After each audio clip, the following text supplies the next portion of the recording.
Okay, we have, I wanted to say one other thing about this. So this is part two. This is part two of an incomplete review of Unit B. All right, so with part two, I was just going to tell you then that this would be, I'm getting that to be a half a joule. So 0.5 joules.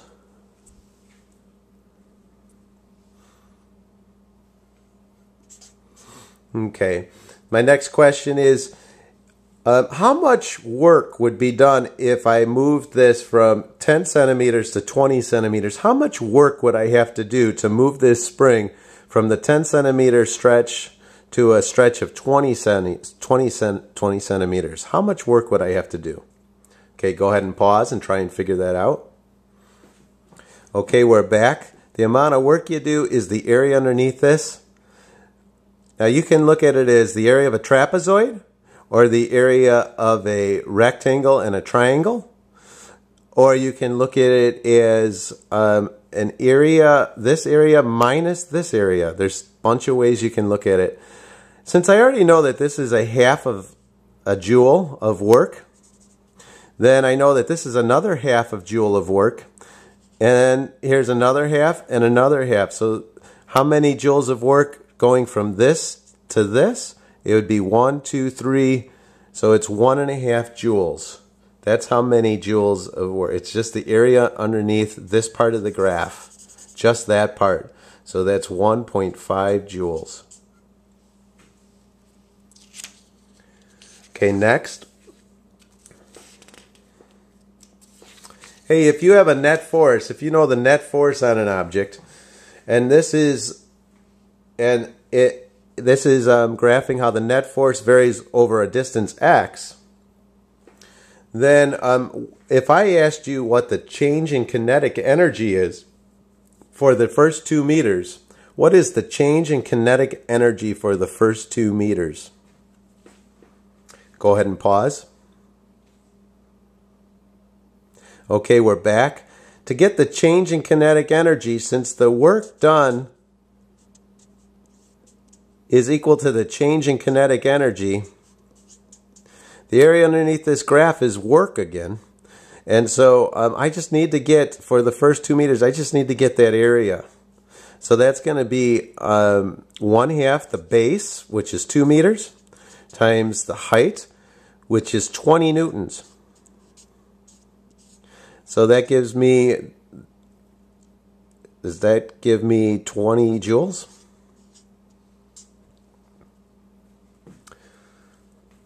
Okay, second question. What would be the change in kinetic energy of this object that was being described by this graph, going from 1 meters to 2 meters? How would you get the change in kinetic energy from 1 meters to 2 meters? Go ahead and pause. Okay, we're back. The change in kinetic energy from 1 meter to 2 meters is this area again. That's the change in kinetic energy, this area.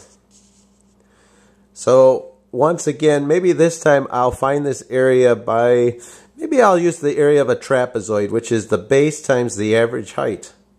So the area of the trapezoid is the base. That would be 1 meter. That's change in energy, kinetic energy, is going to be the base times the average height, which is, I'm thinking it's 15 newtons.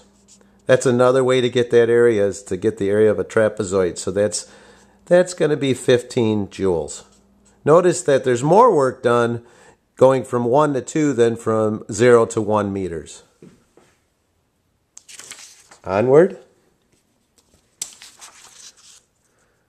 Okay, I have a couple questions for you.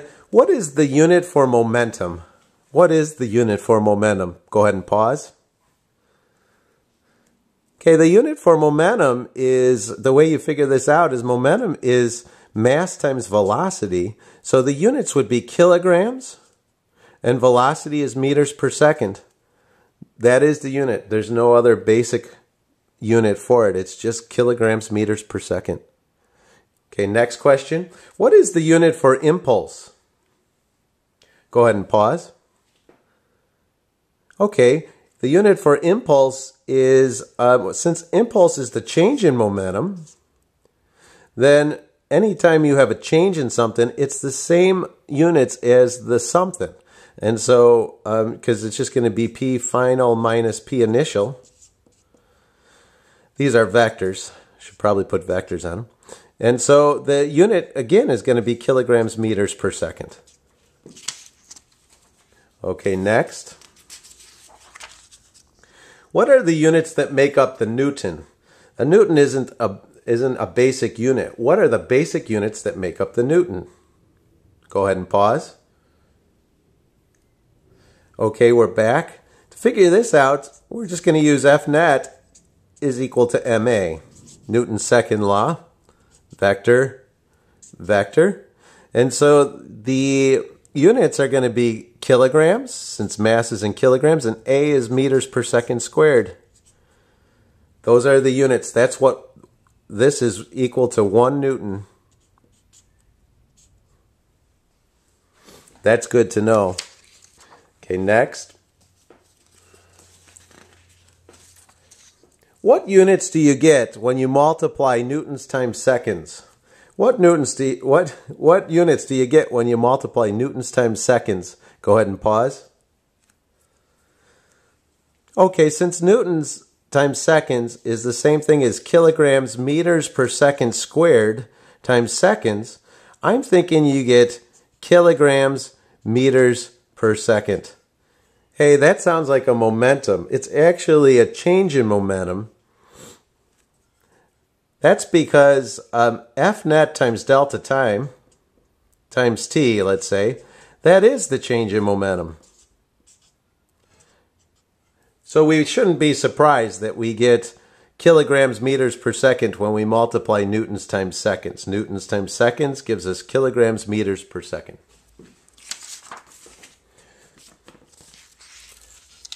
Okay, we have a graph, an F net versus T graph. This is describing a mass that's 2 kilograms.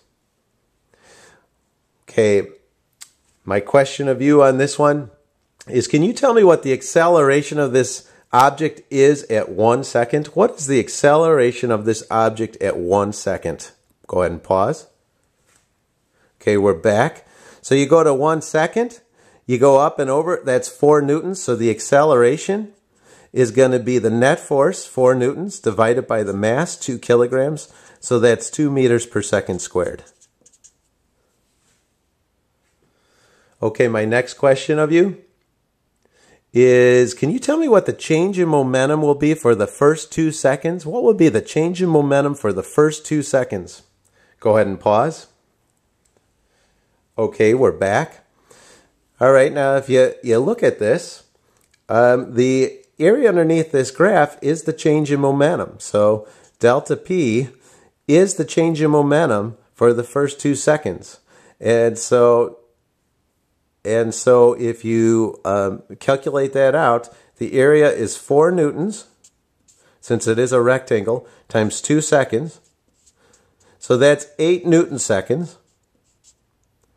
Or, in other words, it's 8 kilograms meters per second. That's the change in momentum for the first 2 seconds of this object. Hey, doesn't it make sense that if an object has a net force, it has to be changing its momentum? That's the only time an object can be changing its momentum, is if there's a net force on it. Otherwise, an object's momentum stays the same. It never changes. That should make sense because F net is just the rate at which momentum changes with time. How fast is the momentum changing with time? If you tell me how fast the momentum is changing with time, I'll tell you the net force because they're the same quantity. Think about that. Hey, I'm going to come back in the next videos. I'm out of time again. I promise you there's only going to be one more video for this unit review. All right, see you in a bit.